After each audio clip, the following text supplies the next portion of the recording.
second, I used lower aperture to try to give it background blip. I tried to use like the light to make you focus on this part of the picture.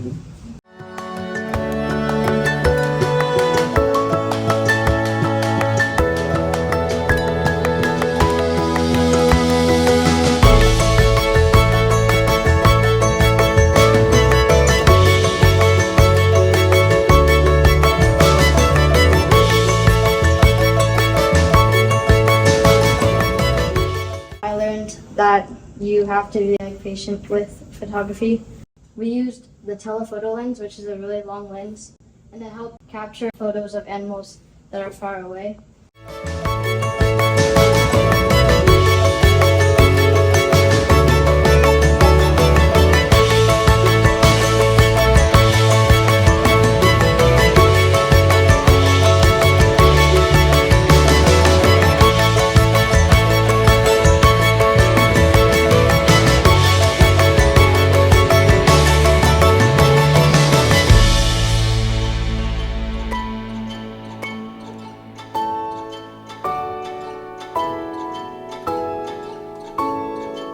I had to find the right angle, but I got like a kind of symmetrical photo of the top of the inside of the falsified armor. And in the second one, I did frame inside of frame. So these trees are kind of like the frame, and then the Golden Gate Bridge is inside.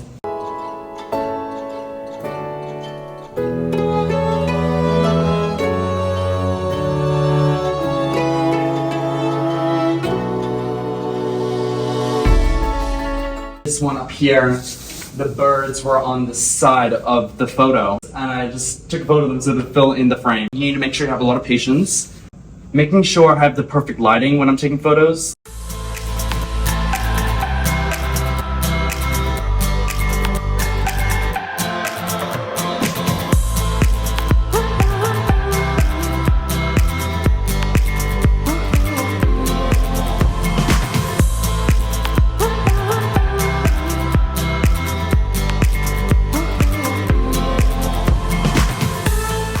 We used the mirror at the Young Museum to make a reflection. And also on day 4, we did portraits, which we had to use a telephoto lens. So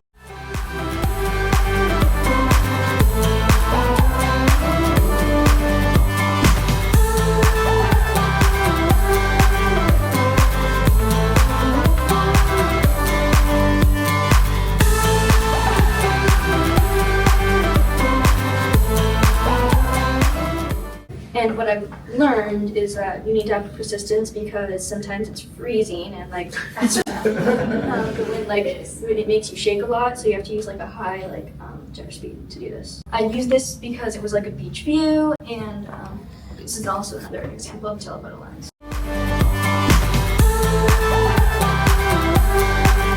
for this photo, I used a telephoto lens to zoom in and blur the background to make it darker. The background's created a bokeh that looked like a flame radiating from behind.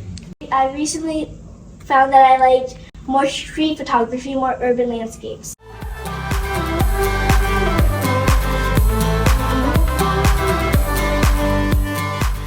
We went to the zoo. I chose this photo because it looks cute. I used telephoto lenses to blur the background. Zooming in creates natural background blur